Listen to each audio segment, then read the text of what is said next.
Hey everyone, it's Katie from Create Your Future. I am a law of assumption coach here, a certified life coach and meditation teacher. Today I have a success story for you about how a client was able to hear exactly what she wanted to hear from her specific person using inner conversations, and specifically using inner conversations that allow you to live in the end versus of the end. We'll talk about what that is. So let's go into the success story, and then we can talk more about the technique that was used so you can start to apply it. Okay, so when we were chatting in our session, she had some great successes. Now, we had met before. We had created a lot of different inner conversations, and she comes to the monthly workshops. She comes to the monthly meditations, and I know she's been practicing those, persistently, frequently. And as a result, she did indeed hear the inner conversations that she had been creating in her imagination pushed out into 3D. So she had heard her SP tell her that he cares for her, that he adores her. He had shown her more affection, more attention. He had taken her out on dates. He was doing things that he was not doing previously. She had successfully pushed out a new version of him because the inner version had become dominant. The inner version of herself that was loved and adored had become dominant within. And then, of course, the inner version of him that was more caring and affectionate and was telling her sweet things became dominant. So that got pushed out. Now, when we met, she had this awesome success story, but he had actually ghosted. Okay. So it was successful, it was great, and then things fell off for a little bit. So we started talking about why that was happening and how to change it. Okay, this is really important. So when she was getting the 3D pushed out and he started coming through with telling her sweet things, texting her, showing her affection, taking her out, doing all these things, what can tend to happen is we put our power back out into 3D. Okay, and when we do that, we forego our own inner power that comes with consciously using our imagination, consciously creating inner conversations that are going to get pushed out. And the old story can reemerge, because what we're doing when we're having these new inner conversations, when we're changing our self-concept, when we're changing our concept of others, is we're rearranging the mind. Okay. Neville talks a lot about rearranging the mind. He talks about that there's no difference than the poor man, the beggar man, the rich man. They just have a different rearrangement of their mind, but it's all the same mind. Okay. And so when we are rearranging the mind to a new story, new inner conversations, once that becomes dominant, you see it get pushed out. But if you start to go back to an old way of thinking, right, where basically you don't believe you have the power, where you're reacting to the things they're doing in the 3D, you're telling yourself the story of like, oh, they're going back to the old version. Oh, they're not texting me. Oh, they're not taking me out. I'm not loved. I'm not wanted. This isn't working. You're rearranging the mind again, okay, to the version of you that doesn't get what you desire, to the version of them that isn't attentive and loving, right? So it's important. It is so important to continue to consciously rearrange the mind and then stay going forward as the version of you that you want to be, going forward with the version of them that you want them to be, right? This never stops. We're continually expanding our consciousness, right? And so let's talk about inner conversations and then how it's living in the end versus of the end, because this is the rearrangement of the mind that is so important. So when we talk about living in the end, what that means is you are currently in the consciousness of your wish fulfilled. Okay, so Neville talks about how our consciousness is the only reality. And there are infinite states of consciousness that you can occupy, that you can inhabit, right?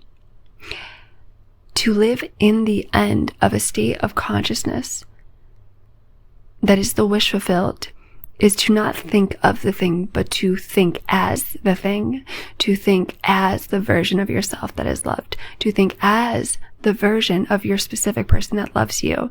So here's where we tied this all together. When I was helping my client get back into the state of the wish fulfilled, so she can then again occupy that state, we did a little mini meditation where she again was doing inner conversations as him. Okay, as the thing, as the thought, as the wish fulfilled. So we're not just thinking of him, loving her, treating her right, but we're thinking as him. So we occupy, right, your specific person. We occupy the state of your person that loves you and that adores you. And so if you do a session with me, you'll notice when I have you talk to yourself as your specific person, I always tell you, talk like you are them. Occupy the state of them, because they are just you pushed out. So I want you to imagine that you are them, looking at you, loving you, telling you sweet things. Right? And then you go to the version of you that is loved and adored and cared for. But this is that one piece, right? You occupy the state as them. So you talk like you are them. So when you're doing these inner conversations that are going to create your future circumstances, I want you to become them. Right? So let's just do a little experience right now, where I want you to take a breath in, close your eyes, and imagine that you're the version of your specific person that loves you and adores you. When they see through their own eyes and look at you, you are their dream person. Right? When they hear your voice, right, it's the sweetest voice they've ever heard. Right? When they are around you, they just feel pulled towards you. Right? Imagine what it's like to be them experiencing you. Just for a moment, think as them. This to me is a translation of living in the end. Occupying the state of the thing or of the person that you wish to be or be with, okay? Because it's all just your consciousness. That's it, right? So this is something we do really deeply in my meditations that I lead.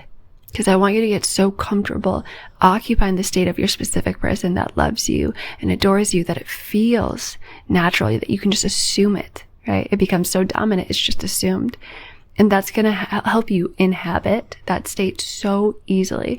It's going to help you create inner conversations that feel so natural and easy, right? Because when you know what it's like to see you through their eyes, through the version of them that loves you, when you know what it's like to hear you through their ears, and of course the version of them that loves you, you start to feel that energy, you start to feel that state, and it becomes so neutral and natural. It doesn't feel like it's outside of you. It doesn't feel like you're making something up. It becomes dominant, and then you've rearranged the mind to the version of them that does love you and does adore you. And then as you consistently go there, right, you're not going to get a version of them that's ghosting. You're not going to get a version of them that feels more real in the 3D, because you've gone there enough times, you've seen enough proof, you have the confidence that the inner world creates the outer world.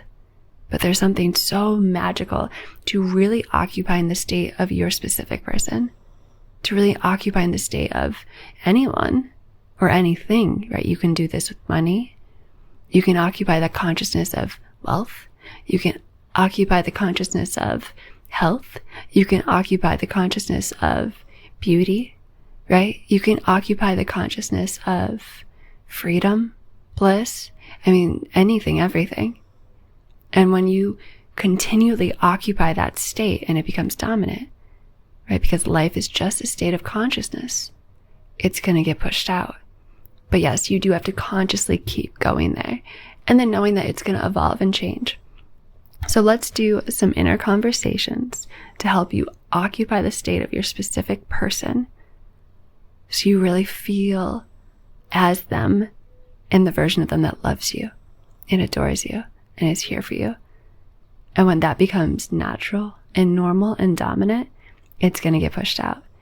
And even better, when you do this all the time, it does wonders for your own self-concept.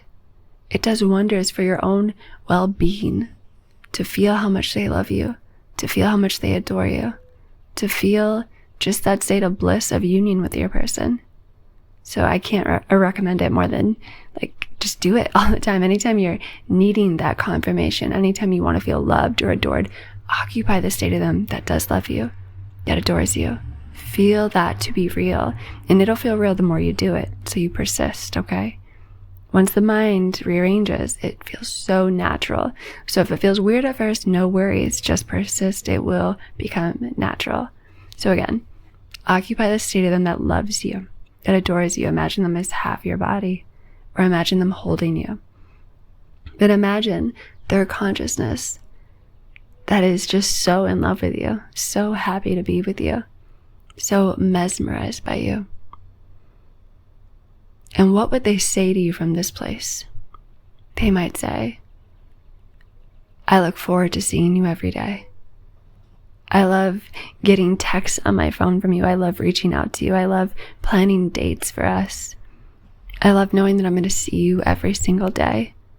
I love being in your presence.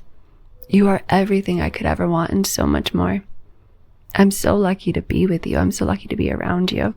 You're always on my mind. And now go to the version of you. Occupy the state of you that is so loved and so adored and reply, I feel so loved. I feel so secure in this. I know you love me. You show me all the time. I love receiving all this loving communication from you. I love the dates that we go on that you plan for us. I love all the time we spend together. I love how worthy and beautiful and just unconditionally loved I feel when I'm around you or when I think of you. I love how secure and easy this is. This is just getting better and better. Right, so you just occupied the state of your person that loves you and adores you. You occupied the state of yourself that is loved and adored. And the more you occupy these states and think as the version, not just of, but as it, you embody it, right? It becomes more and more real. It becomes more and more dominant. And you know by the feeling. So if you want more help with this, I can't recommend my meditations enough because it's all about occupying these states from every single level of yourself. You know, we're multidimensional beings. And I think being able to enter these states from different dimensions within yourself, through feeling, through hearing, through sensing, through every level of being, it becomes more and more real, dominant, and I find the confidence of being able to go into these states just increases, because when you can really visualize it and feel it and hear it and have this felt experience, it stays with you.